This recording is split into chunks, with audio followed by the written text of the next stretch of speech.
and welcome to the I Am campaign, Creating Our Stories Together, New York edition. My name is Michelle Sugihara, and I'm the Executive Director of CAPE, the leading nonprofit organization dedicated to improving the images and representation of Asian American and Pacific Islanders in media and entertainment. Thank you so much to those of you who donated tonight. As a nonprofit, every dollar counts. We're so thrilled to be partnering with Verizon once again this year for season 2 of the I Am campaign. Last year, season 1. Thank you, Verizon. Yes. Last year, season 1 of the campaign was the largest API campaign and the 4th largest nonprofit campaign ever in YouTube history. So thank you for your support. We've made a lot of moves in this country as a community. You know, a lot of our parents sacrificed a lot, of our grandparents sacrificed a lot just for us to come and pursue a dream here. And, you know, there's many countries where we're not even allowed to do that.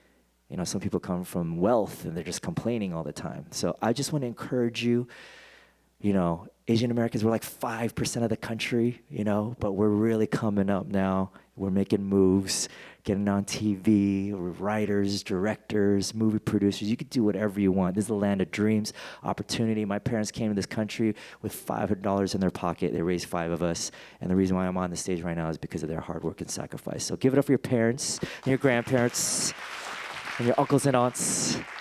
Before YouTube and MySpace, which is where I got my start, before all that, I mean, I was playing pay-to-play clubs in LA, and that was like the hardest way to make it, you know, traditionally. But so you had to pay. I had to pay to perform. Yes. That's paying your dues for sure. Yeah, it was definitely. I did that for like 2 or 3 years out of high school, and then YouTube came around. I jumped on that because David Choi, Jeremy Passion, and AJ Raphael were like huge inspirations. The fact that I saw an Asian American face made me feel like it was possible for me to do it, and I would like to be that for other people too. You know, big turning point. I have a couple of those. It would be my parents getting me my first guitar when I was 15, but I feel like when I was featured on The Ellen Show in 2010. That was the first time my mom took my career seriously and said that maybe you can do this for a living. What does the I Am campaign mean to you? That's a very simple yet loaded question, because I mean, for me, it's telling our own unique story. Because even if, I mean, we're all Asian American, but we all have a different, unique story. I mean, when I went to Catholic school, and my religion teacher, she told me something that kind of like really dawned on me. She was like, there's no one exactly like you in the world. No matter what you say, no matter what you think, the combination of what makes you you is only you. And I think that's what the I Am campaign reflects. I love your, love songs, and Thank you. I want to know, what does love mean to you? Do you have your own sweetheart? I love that. No, I love that question. What does love mean to me? Well, growing up, I always thought it was. I mean, I'm a huge fan of Disney. If you guys don't follow me on like my social media, I'm always at Disneyland of a pass. But I used to think that love was, the whole prince and princess, happily ever after. But I mean, love is really just really appreciating and wanting to be with a person regardless of all the crap that they put you through. You know what I mean? Because you really, if you want to put that effort, that's love. I learned that. I like how she slipped in the, what does love mean to you? Are you single? It's great to share our story. It's not your conventional story. When we decided to do this full time, we actually didn't even tell our parents. Me and my brothers just kind of saved up a little bit. Same with Chris. We quit our jobs. We locked in an investor. We wrote a business plan. We did all that, and then it wasn't until we actually locked in our location and we had a physical space where we actually were brave enough to bring our parents there and say, "Don't kill us. This is our future. We're gonna sell sausages for a living." Did they get mad? Yeah, at first they're like, "What? Are you serious? You're gonna sell sausages for a living?" We thought we'd be a lot busier, but once we quit our job, like there was nothing to do. So we actually just kind of like, we hung out a lot, went to dinner a lot, and then we were just hanging out at my house, and then we saw the casting call for that. And we made a video that day. We were supposed to like cook. We were supposed to create a recipe and yada yada, but we didn't do any of that. We just went to a restaurant and a bar, and then we just filmed a video, and then we submitted the video, and the next day we got a call to like go on, and we made a pact. We're like, hey, let's just try to make it to the halfway point and not make complete fools of ourselves, and that will be a victory. But then after a couple episodes, we were just like, I think we can take this, and we took it. I think you guys won first every round almost, right? Technically, we won every round. Chris does a really good job of making food that is like not too intimidating to non-Korean people, and I think even the sausage, if you look at it, it's just like a hot dog. So when an American person that's never had Korean barbecue before, at least they're comfortable with the sausage. They'll take a bite, and then obviously it tastes different, and they're like, oh, this is actually really good. And that's kind of what our food and concept is all about. It's just making really good food and really easy food so people just eat it and just really enjoy it. Yeah. Is there anything you could say to the young people out there that want to aspire to be like you guys? Yeah, I mean, like, we grew up in a household where, we're supposed to get straight A's, have like perfect attendance records, be doctors, lawyers, brain surgeons, but we're not, like we took that leap of faith, and,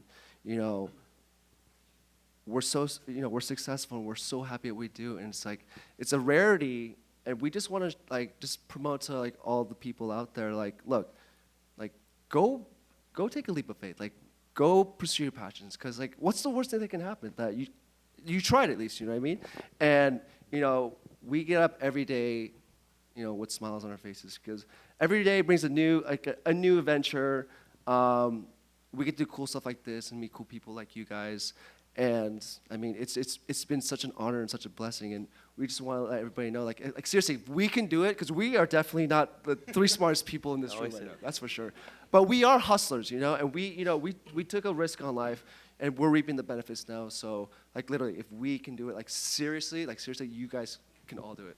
When I was very young, I think I was 4, my mom took me to a dance class, and I just fell in love. Like I took this dance class where they had an open air pavilion and like colorful scarves, and she said, okay, choose a colorful scarf, we're gonna turn on the music, and I was like, okay. And she said, now go, and I think I was like, it was not dancing, I know, but it felt so good. And because of that, I fell in love, because I was like, this is the coolest thing, I just get to do whatever, and she thinks I look pretty when I do it. And to me, dancing and art has always been about just self-expression, and I'm so grateful I had that first teacher who taught me, because if I had taken ballet, it would have been a whole different thing, because ballet is all about technique and posture and all of these things. And I was lucky that for me, dance was just about like letting loose and having fun. And throughout my career, that's served me well, I think. We're all not so different. We're all the same. I don't even want to say just like you, because obviously I'm just like you. We're all humans. Like, just because I happen to be on TV or anything, it doesn't change anything about who I am. Whatever you're unhappy with in yourself now is the same thing that you will be unhappy with yourself even after success. So the most important thing that I think for people to work on is your own happiness. I encourage you to take good care of yourself while you pursue your dreams, because you can get there and be like, I'm on a #1 show and I'm doing so great, and then like I was bedridden for like a good year because I was so ill. And so I'm okay now, and it's a manageable condition, and you don't have to worry. Not that you're going to go home and worry, but I'm okay. But I want to share the message with you. Part of the I Am campaign is telling you my story. And my story is that I got sick from working too hard. So listen to your body. Please take care of yourselves, because it's really important. Make sure you laugh a lot, you eat well, all these kind of stuff. It's not about dancing. It's about sort of pushing yourself past your boundary and being uncomfortable in front of a lot of people. And I have to tell you, that is so inspiring, because when as a human being, we all struggle with stuff. And I go and I watch the show, and I see people like, for instance, this year we had the veteran Noah Galloway, who had one arm, one leg. When I went in to work with him, never complained.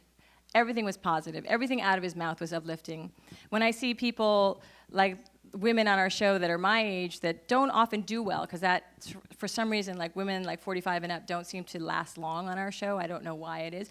But I feel their struggle, and they're dealing with their own sort of looks and insecurity, and maybe that's just a mirror of where I am in my life, because I was a young, hot dancer, and now I'm 47 going, and I have some issues that I'm dealing with health-wise, and it's interesting. So on that show, we get to see people struggle. And I think that's beautiful because it's kind of like this, where you get to hear people's stories and you can kind of understand yourself better through looking at these stories. What experiences growing up as an Asian American do you think shapes who and how you are today? So I do have some stereotypes. I'm good at math.